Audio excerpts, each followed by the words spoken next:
चक्रांकित शालग्राम शिलाओं के विविध नाम, तीर्थ महात्म्य तथा 60 संवत्सरों के नाम।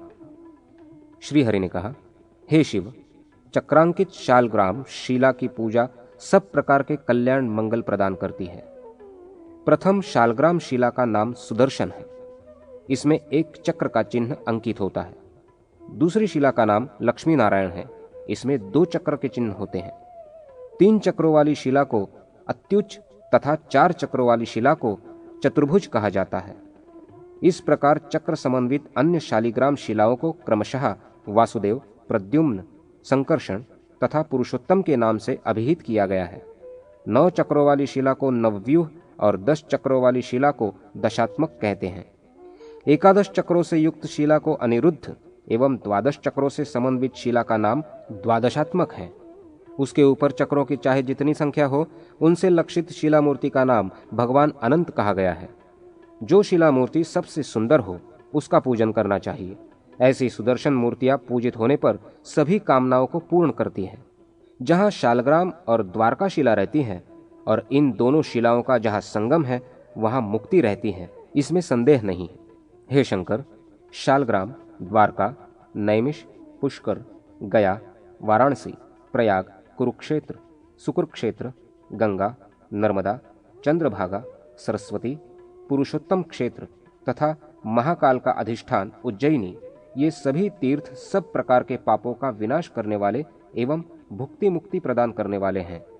प्रभव, विभव, शुक्ल, प्रमोद, प्रजापति, अंगिरा, श्रीमुख, भाव, युवा, धाता, ईश्वर, बहुधान्य, प्रमाथि, विक्रम, विशु, चित्रभानु, स्वभानु, तारण, पार्थिव, व्यय, सर्वजीत, सर्वधारी, विरोधी, विकृति, खर, नंदन, विजय, जय, मन्मथ, दुर्मुख, हेमलंब, विलंब, विकार, शर्वरी, प्लव, शुभकृत, शोभन, क्रोधी, विश्वावसु, पराभव, प्लवंग, किलक, सौम्य, धारण, विरोधकृत, परिधावी, प्रमादी, आनंद, राक्षस, नल, पिंगल, काल, सिद्धार्थ, रौद्री, दूर्मति, दुंदुभि, रुधिरोद्रारी, रक्ताक्ष, क्रोधन एवं अक्षय, ये 60 संवत्सर अपने नाम के अनुसार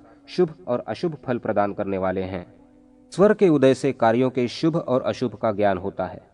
शरीर में बहुत प्रकार की नाड़ियों का विस्तार है। नाभि प्रदेश के नीचे जो कंद स्थान अर्थात मूलाधार है, वहीं से उन नाड़ियों का अंकुरण होकर संपूर्ण शरीर में विस्तार होता है। 72,000 नाड़ियां नाभि के मध्य में चक्राकार अवस्थित रहती हैं। उन नाड़ियों में वामा, दक्षिणा और मध्यमा नामक 3 श्रेष्ठ नाड़ियां हैं। इनमें वामा सोमात्मिका, दक्षिणा सूर्य के समान तथा मध्यमा नाड़ी अग्नि के समान फलदायिनी एवं काल रूपिणी है। वामा नाड़ी अमृत रूपा है, वो जगत को आप्यायिता करती रहती है। दक्षिणा नाड़ी अपने रौद्र गुण से सदैव जगत का शोषण करती रहती है। जब शरीर में इन दोनों का एक साथ प्रवाह होता है, उस समय समस्त कार्यों का विनाश करने वाली मृत्यु आ पहुंचती है। यात्रादि के लिए प्रस्थान काल में वामा तथा प्रवेश के अवसर पर दक्षिणा नाड़ी प्रवाह को शुभ माना गया है। ईड़ा अर्थात वामा के श्वास प्रवाह काल में ऐसा सौम्य शुभकारी कार्य करना चाहिए जो चंद्र के समान जगत के लिए भी शुभकारी हो, तथा पिंगला अर्थात दक्षिणा नाड़ी में प्राणवायु के प्रवाहित होने के समय सूर्य के समान तेजस्वी क्रूर कार्य करना चाहिए। यात्रा में सभी कार्यों में तथा विष को दूर करने में ईड़ा नाड़ी का चलना अच्छा होता है। भोजन, मैथुन, युद्धारंभ में पिंगला नाड़ी सिद्धिदायक होती है। उच्चाटनादि अभिचार कर्मों में भी पिंगला नाड़ी का चलना उत्तम होता है। मैथुन, संग्राम और भोजन करते समय राजाओं को पिंगला नाड़ी के श्वास प्रवाह पर ध्यान रखना चाहिए।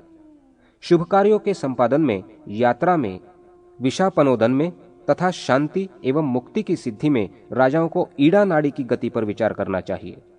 पिंगला एवं ईड़ा नामक दोनों नाड़ियां चल रही हो तो क्रूर तथा सौम्य दोनों प्रकार का कार्य न करें। विद्वान को यह समय विष के समान मानना चाहिए। सौम्यादि शुभ कार्यों में, लाभादि के कर्मों में, विजय के लिए, जीवन के लिए तथा गमनागमन के लिए वामा नाड़ी सर्वत्र प्रशस्त मानी जाती है। घात प्रतिघात, युद्धादि के क्रूर कार्य, भोजन और स्त्री सहवास में दक्षिणा नाड़ी प्रशस्त होती है। प्रवेश तथा क्षुद्र कार्यों में भी दक्षिणा नाड़ी श्रेष्ठ होती है। शुभ अशुभ, लाभ हानि, जय पराजय तथा जीवन और मृत्यु के विषय में प्रश्न करने पर यदि प्रश्नकर्ता की उस समय मध्यमा नाड़ी चल रही हो तो ही सिद्धि प्राप्त नहीं होती, और यदि वामा तथा दक्षिणा नाड़ी के चलते समय प्रश्न हो तो निश्चित ही सिद्धि प्राप्त होती है, इसमें संदेह नहीं। इसी प्रकार प्रश्नकर्ता के स्वर में उदय तथा प्रश्नकर्ता की अवस्थिति आदि पर विचार करने से भी कार्य की सिद्धि असिद्धि का निर्णय तथा शुभ अशुभ काल का ज्ञान किया जाता है। इसके लिए स्वरोदय विज्ञान की जानकारी अपेक्षित होती है।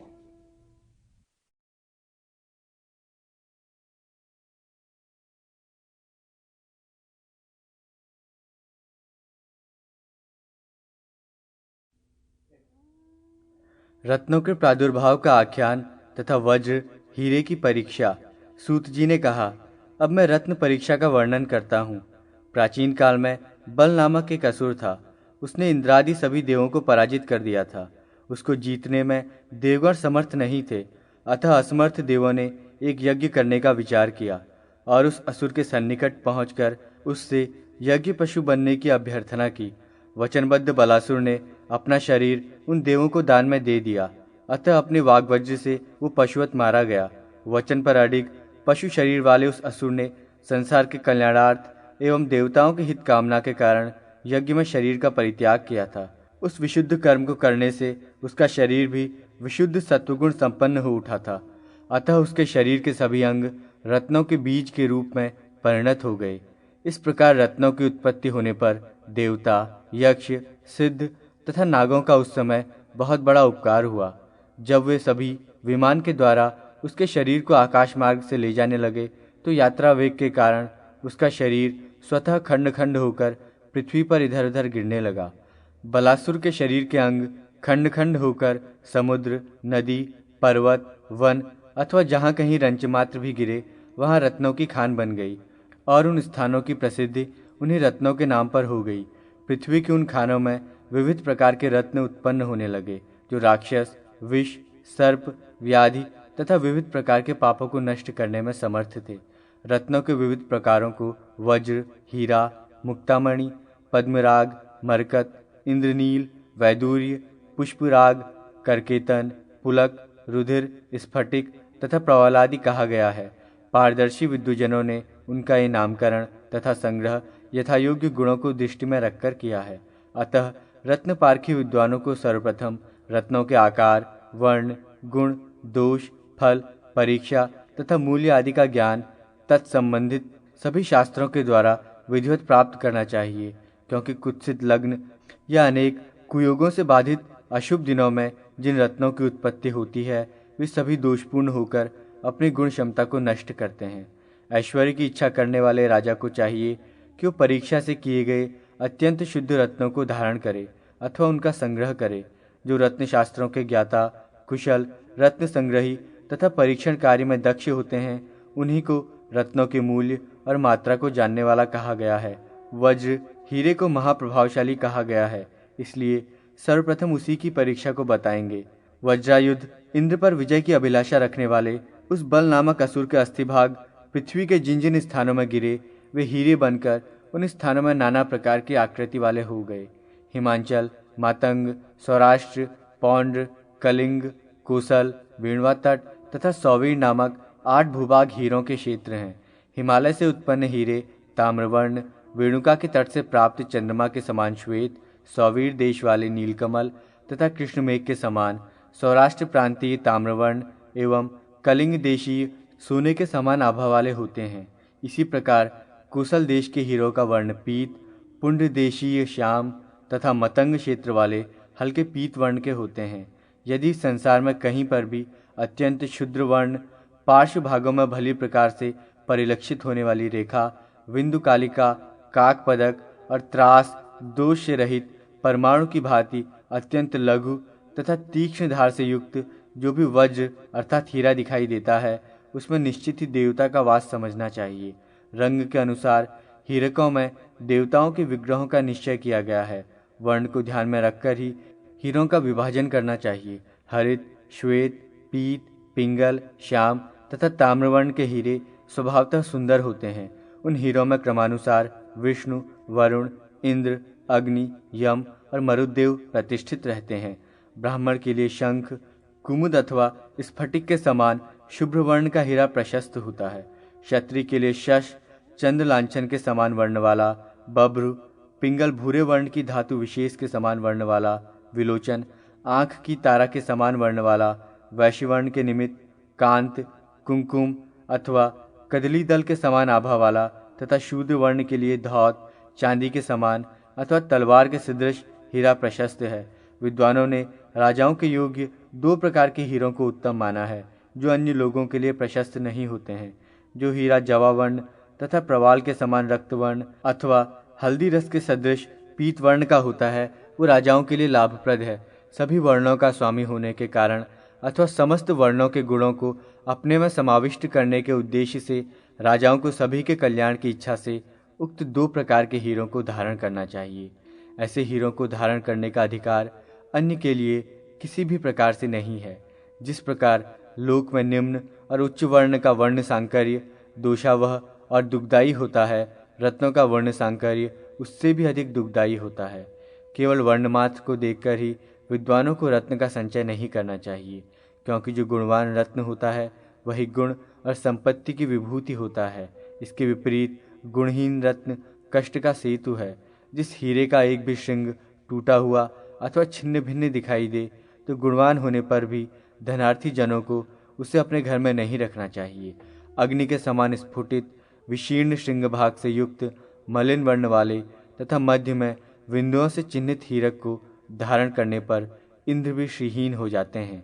ऐसे हीरे के संग्रह करने की लालसा नहीं करनी चाहिए।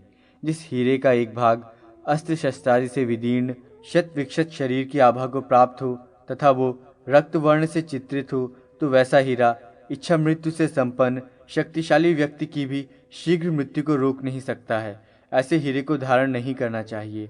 षटकोण, अष्टकोण, द्वादश कोण, षटपार्श्व, अष्टपार्श्व, द्वादश पार्श्व, षटधारा, अष्टधारा, द्वादश धारा, उत्तुंग, सम एवं तीक्ष्णाग्र भाग हीरे के खानिक अर्थात प्रकृतिगत गुण हैं।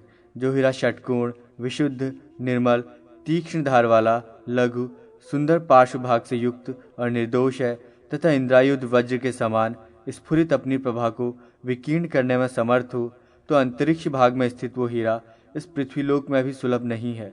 जो मनुष्य तीक्ष्णाग्र, निर्मल तथा दोष शून्य हीरे को धारण करता है, वो जीवन पर्यंत प्रतिदिन स्त्री, संपत्ति, पुत्र, धन धान्य और गवादिक पशुओं की श्रीवृद्धि को प्राप्त करता है। सर्प, विष, व्याधि, अग्नि, जल तथा तस्करादिक भय एवं अभिचार मंत्रों के उच्चाटनादिक प्रयोग उसके सन्निकट आने के पूर्व ही दूर से ही प्रत्यागमित हो जाते हैं। यदि हीरा सभी दोषों से रहित तथा भार में 20 तंडुल के बराबर हो, तो मणिशास्त्र के पंडितों ने उसका मूल्य अन्य हीरे की अपेक्षा द्विगुण अधिक कहा है। पूर्वोक्त परिमाण में 3 भाग, अर्धभाग, चतुर्थांश, त्रयोदशांश और 30वां अंश, 60वां अंश, 80वां अंश, शतांश तथा सहस्रांश भाग न्यूनाधिक होने पर मूल्य का निर्धारण भी उसके समान ही न्यूनाधिक होता है। 8 गौर सरसों के दाने के भार के बराबर एक तंडुल का भार होता है। जो हीरा सभी गुणों से संपन्न होता है और जल में डालने पर तैरता है, वो सभी रत्नों में सर्वश्रेष्ठ होता है। उसी को धारण करना उचित है। जिस हीरे में अल्पमात्र भी स्पष्ट अथवा स्पष्ट दोष होता है, जो स्वाभाविक मूल्य की अपेक्षा उस हीरे को मनुष्य दशांश का मूल्य में ही प्राप्त कर लेता है। जिस हीरे में छोटे अथवा बड़े अनेक दोष प्रकट रहते हैं, उस हीरे का मूल्य स्वाभाविक मूल्य की अपेक्षा शतांश ही माना गया है। अलंकार के रूप में प्रयुक्त हीरे में यदि किसी भी प्रकार का दोष परिलक्षित होता है, तो अपेक्षाकृत उसका मूल्य बहुत ही कम हो जाता है। यदा कदा जो हीरा सबसे पहले गुण संपत्तियों से परितुष्ट माना जाता है, वही बाद में दोषयुक्त हो जाता है। राजा को ऐसे दोषपूर्ण हीरे से बने आभूषण को धारण नहीं करना चाहिए। गुणहीन होने पर तो मणि भी आभूषण के योग्य नहीं होती है। पुत्र प्राप्ति की अभिलाषा रखने वाली स्त्री के लिए सर्वगुण संपन्न होने पर भी हीरा प्रशस्त नहीं होता है। दीर्घ, चिपटा, ह्रस्व तथा अन्यान्य गुणों से रहित हीरे के विषय में कुछ कहना ही नहीं, वो तो दोषपूर्ण होता ही है। हीरे के कुशल विशेषज्ञ लौह, पुष्पराग, गोमेद, वैदूर्य, स्फटिक एवं विविध प्रकार की कांचों से हीरक के प्रतिरूपों का निर्माण कर लेते हैं। अतः विद्वानों को कुशल परीक्षकों से उनकी परीक्षा करवा लेनी चाहिए। क्षार द्रव्य के द्वारा उल्लेखन विधि से एवं शाण प्रयोग से हीरों का परीक्षण करना चाहिए। पृथ्वी में जितने भी रत्न हैं अथवा लौहादिक जितनी अन्य धातुएं हैं, हीरा उन सब में चिन्हांकन कर सकता है, किंतु अन्य कोई भी रत्न या धातु हीरे में चिन्ह करने में समर्थ नहीं है। गुरुता समस्त रत्नों के महत्व का कारण है, फिर भी रत्न शास्त्रज्ञ हीरे के विषय में इस निर्देश के विपरीत ही कहते हैं। पुष्पराग आदि जाति विशेष के रत्न दूसरी जाति के रत्न को काट सकते हैं, किंतु हीरक एवं कुरुवृंद अपनी ही जाति के रत्न को काटने में सक्षम होते हैं। हीरे से हीरा ही कट सकता है, अन्य रत्नों से वो हीरा काटा नहीं जा सकता है। स्वाभाविक हीरे के अतिरिक्त हीरक तथा मुक्तादि जितने प्रकार के रत्न हैं, उनमें किसी भी रत्न की प्रभा ऊर्ध्वगामिनी नहीं होती है। मात्र हीरा ही ऐसा रत्न है जिसकी प्रभा ऊपर की ओर जाती है। यदि हीरा टूटे हुए किनारों से दोषयुक्त हो या बिंदु अथवा रेखा से समन्वित हो अथवा विशेष वर्ण से रहित हो, तो भी इंद्रायुध चिन्ह से अंकित होने पर वो मनुष्य को धन धान्य एवं पुत्रादि से परिपूर्ण करता है। जो राजा विद्युत तुल्य समुज्ज्वल एवं चमकते हुए शोभा संपन्न हीरे को धारण करता है, वो अपने पराक्रम से दूसरे के प्रताप को आक्रांत करने में समर्थ होता है तथा अपने समस्त सामंतों को वश में रखकर वो पृथ्वी का उपभोग करता है। मुक्ता के विविध भेद, लक्षण और परीक्षण विधि। सूत जी ने कहा, श्रेष्ठ हाथी, जीमूत, मेघ, वराह, शंख, मत्स्य, सर्प, शुक्ति तथा बांस में उत्पन्न मुक्ता फलों की संसार में प्रसिद्धि है, किंतु उनमें शुक्ति, सीप में प्रादुर्भूत मुक्ताएं ही अधिक उपलब्ध हैं। मुक्ता शास्त्री कहते हैं, इन मुक्ताओं में मात्र एक ही ऐसी मुक्ता होती है जिसको रत्नपद पर अधिष्ठित किया जा सकता है। वो शुक्ति से उत्पन्न होने वाली मुक्ता है। ये सूचिकादि यंत्रों से वेद्य होती है। शेष मुक्ताएं अवेद्य हैं। प्रायः बांस, हाथी, मत्स्य, शंख एवं वराह से उत्पन्न मुक्ताएं प्रभाविहीन होती हैं, फिर भी मांगलिक होने से वे प्रशस्त मानी जाती हैं। रत्न निर्णायक विद्वानों ने मुक्ताओं के जिन 8 प्रकारों का वर्णन किया है, उनमें शंख से उत्पन्न और हाथी से प्राप्त होने वाली मुक्ता को अधम कहा है। शंख से उत्पन्न मुक्ता अपने मूल कारण के मध्य भाग में अवस्थित वर्ण के समान वर्ण वाली तथा परिमाण में बृहल्लोल फल के सदृश होती है। जो मुक्ता हाथी के कुंभ स्थल से निकलती है, वो पीत वर्ण वाली एवं प्रभाविहीन होती है। जो शंखोद्भव मुक्ताएं हैं, वे शांग धनुष के तुल्य वर्ण को प्राप्त पीत शंखों के श्रेष्ठ गोत्र में ही उत्पन्न होती हैं। जो गजमुक्ताएं हैं, उनका भी जन्म विशुद्ध वंश वाले मदमत्त गजराजों में होता है। उन्हें मौक्तिक प्रभाव अर्थात गजमुक्ता नाम से अभिहित किया गया है।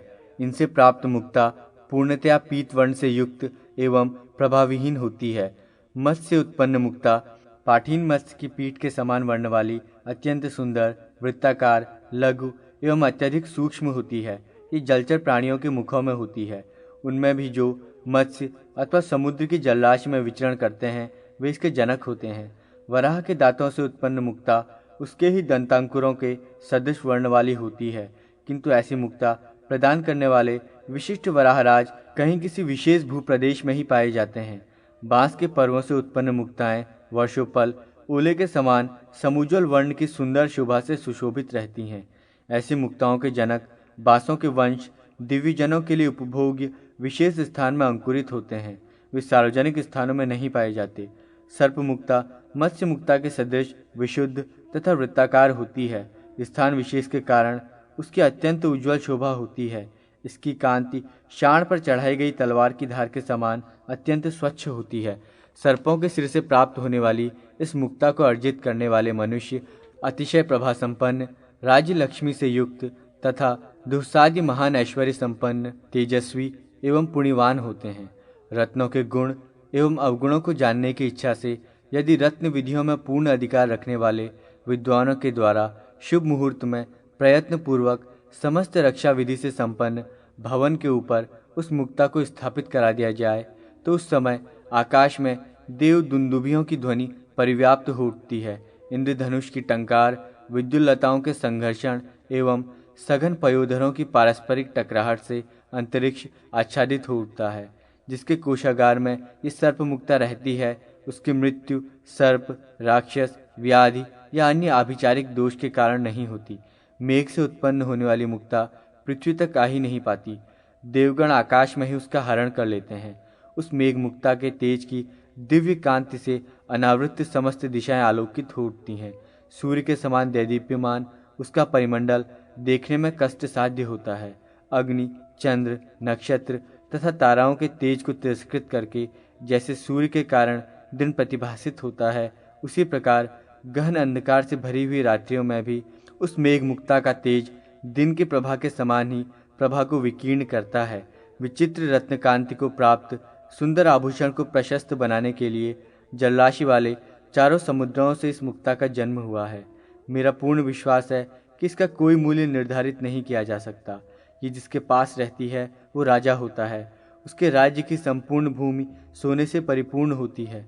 कदाचित शुभ तथा महान कर्म विपाक से यदि कोई दरिद्र भी इस मेघ मुक्ता को प्राप्त कर लेता है तो उस व्यक्ति के पास जब तक ये रहती है तब तक वो शत्रुओं से रहित संपूर्ण पृथ्वी का उपभोग करता है।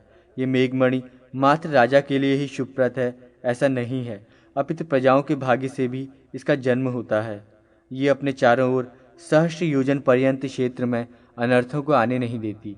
दैत्यराज बलासुर के मुख से विशीर्ण हुई दंत पंक्ति आकाश में फैली हुई नक्षत्रमाला के समान प्रतीत होती थी। विचित्र वर्णों में भी अपना विशुद्ध स्थान रखने वाली वो दंतावली आकाश से उस समुद्र की जलराशि में गिरी जो पूर्णिमा के चंद्र की समस्त षोडश कलाओं को तिरस्कृत करने में समर्थ महागुण संपन्न मणिरत्न का निधान है। समुद्र के जल में उसे शुक्ति में स्थान प्राप्त हुआ, अतः वो सामुद्रिक मुक्ता का प्राचीन बीज बन गया, जिससे अन्य मुक्ताओं का उद्भव हुआ। समुद्र के जिस जल प्रदेश में सुंदर रत्न मुक्तामणि के बीज गिरे, उसी प्रदेश में वे बीज फैलकर शुक्तियों में स्थित होने के कारण मुक्तामणि मोती हो गए। अतएव सिंहल, परलोक, सौराष्ट्र, ताम्रपर्ण, पार्श्व, कुबेर, पांड्य, हाटक और हेमक ये मुक्ताओं के खजाने हैं। वर्धन, पारसिक, पाताल, लोकांतर तथा सिंहलादि की शुक्ति मुक्ताएं प्रमाण, स्थान, गुण और कांति की दृष्टि से अन्य क्षेत्रों में प्राप्त होने वाली मुक्ताओं की तुलना में अत्यधिक हीन वर्ण की नहीं होती हैं। अतः विद्वान व्यक्ति को उनके मूल उत्पत्ति स्थान को लेकर चिंतन नहीं करना चाहिए, बल्कि उनके रूप एवं प्रमाण पर ही विशेष ध्यान देने की आवश्यकता है। इस प्रकार की मुक्ता से संबंधित गुण अवगुण की कोई व्यवस्था उपलब्ध नहीं है। ये सर्वत्र सब प्रकार की आकृतियों में पाई जाती है। शुक्ति से उत्पन्न एक मुक्ता फल का मूल्य 1305 मुद्रा होता है। आधे तोले भार वाली मुक्ता का मूल्य उक्त मूल्य की अपेक्षा 5 की अपेक्षा 2 भाग कम होता है। जिस मुक्ता का भार 3 माशा अधिक हो उसका मूल्य 2000 मुद्रा कहा गया है। 2.5 माशा परिमाण वाली मुक्ता का मूल्य 1300 मुद्रा होता है। जो मुक्ता 2 माशा परिमाण की होती है उसका मूल्य 800 मुद्रा है। जिसका परिमाण आधा माशा है उसका मूल्य 320 मुद्रा है। जो मुक्ता भार में 6 गुंजा के बराबर है, पंडितों ने उसका मूल्य 200 मुद्रा स्वीकार किया है। जिसका परिमाण 3 गुंजा है वो 100 मुद्रा की होती है। जो मुक्ता उक्त परिमाण में 16वां भाग है, विद्वानों ने उसको दार्विका कहा है, उसका मूल्य 110 मुद्रा होता है। जिस मुक्ता का कथित परिमाण की तुलना में भार 20 की अपेक्षा 1 भाग होता है, उसको विद्वानों ने भवक की संज्ञा प्रदान की है। यदि वो मुक्ता गुणहीन न हो तो उसका मूल्य 97 मुद्रा होता है। जो मुक्ता उक्त स्वाभाविक परिमाण में 30 की अपेक्षा 1 भाग की होती है उसको शिक्य कहा जाता है, उसका मूल्य 40 मुद्रा होता है। जिसका परिमाण कहे गए परिमाण की अपेक्षा 40 की अपेक्षा 1वां अंश हो तो उसका मूल्य 30 मुद्रा है। जो मुक्ता 50 की अपेक्षा 1वां अंश परिमित होती है उसे सोम कहा जाता है, उसका मूल्य 20 मुद्रा है। जो मुद्रा 60 की अपेक्षा 1 अंश के बराबर होती है उसको निकर शीर्ष कहा जाता है, वो 14 मुद्रा मूल्य की होती है। 80 की अपेक्षा 1 तथा 90 की अपेक्षा 1 अंश परिमित मुक्ता को कूप्य नाम से अभिहित किया गया है, उसका मूल्य क्रमशः 11 और 9 मुद्रा है। विशुद्धता के लिए मुक्ताओं को अन्नपात्र अर्थात अन्न रखने वाले मटके में भरे हुए जंबीर रस में डालकर पकाना चाहिए। तत्पश्चात उनकी मूल आकृतियों को घिसकर चिक्कण एवं समुज्ज्वल आकार प्रदान करके उनमें यथाशीघ्र छेद भी कर देना चाहिए। सर्वप्रथम पूर्णतया आर्द्र मिट्टी से लिप्त मत्स्य पुटपाक और फिर बिडाल पुटपाक में मुक्ताओं का पाचन करें। उसके बाद उन्हें चिकना और उज्ज्वल बनाने के लिए उसमें से निकालकर दूध अथवा जल या सुधारस में पकाया जाता है। तदनंतर स्वच्छ वस्त्र से घिस घिस कर उन्हें उज्ज्वल और चमकदार रूप प्रदान किया जाता है। ऐसा करने से वो मौक्तिक अत्यधिक गुणवान तथा कांति से युक्त हो जाता है। महाप्रभावशाली, सिद्ध एवं संतप्त जनों के हित में लगे रहने वाले दयावान आचार्य व्याडी ने ऐसा ही कहा है। रस विशेष में शोधित वही मुक्ता शरीर का अलंकार होती है, जो श्वेत कांच के समान हो, स्वर्ण जटित हो तथा रत्न शास्त्र के अनुसार सुपरीक्षित होने के कारण तार कष्ट का निवारण करने वाली हो। सिंहल देश के कुशलजन ऐसा ही शोधनादि कार्य करते हैं। यदि किसी मुक्ता के कृत्रिम होने का संदेह हो तो उसको लवण मिश्रित उष्ण स्नेह द्रव्य में एक रात रखकर सूखे वस्त्र में वेष्टित करके यथायोग्य धान्य के साथ उसका मर्दन करे। ऐसा करने से यदि उसमें विवर्ण भाव नहीं आता है तो उसको स्वाभाविक मुक्ता ही मानना चाहिए। यथोक्त प्रमाण वाली गुरु, श्वेत, स्निग्ध, स्वच्छ, निर्मल एवं तेज संपन्न, सुंदर एवं वृत्ताकार मुक्ता गुण संपन्न मानी गई है। प्रमाण में बड़ी बड़ी, सुंदर, रश्मि कांति से परिपूर्ण, श्वेत, सुवृत्ताकार, समान एवं सूक्ष्म छिद्र से युक्त जो मुक्ता होती है वो क्रयण करने वाले व्यक्ति को भी आनंदित करती है। अतः ऐसी मुक्ता को प्रशस्त मानना चाहिए। इस प्रकार ये स्पष्ट है कि रत्नशास्त्री परीक्षा विधि के अनुसार जिस मुक्ता में सभी गुणों का उदय हो गया है, यदि वो मुक्ता किसी पुरुष का संयोग प्राप्त कर लेती है तो वो अपने स्वामी को किसी भी प्रकार के एक भी अनर्थोत्पादक दोष के संपर्क में नहीं आने देती। पद्म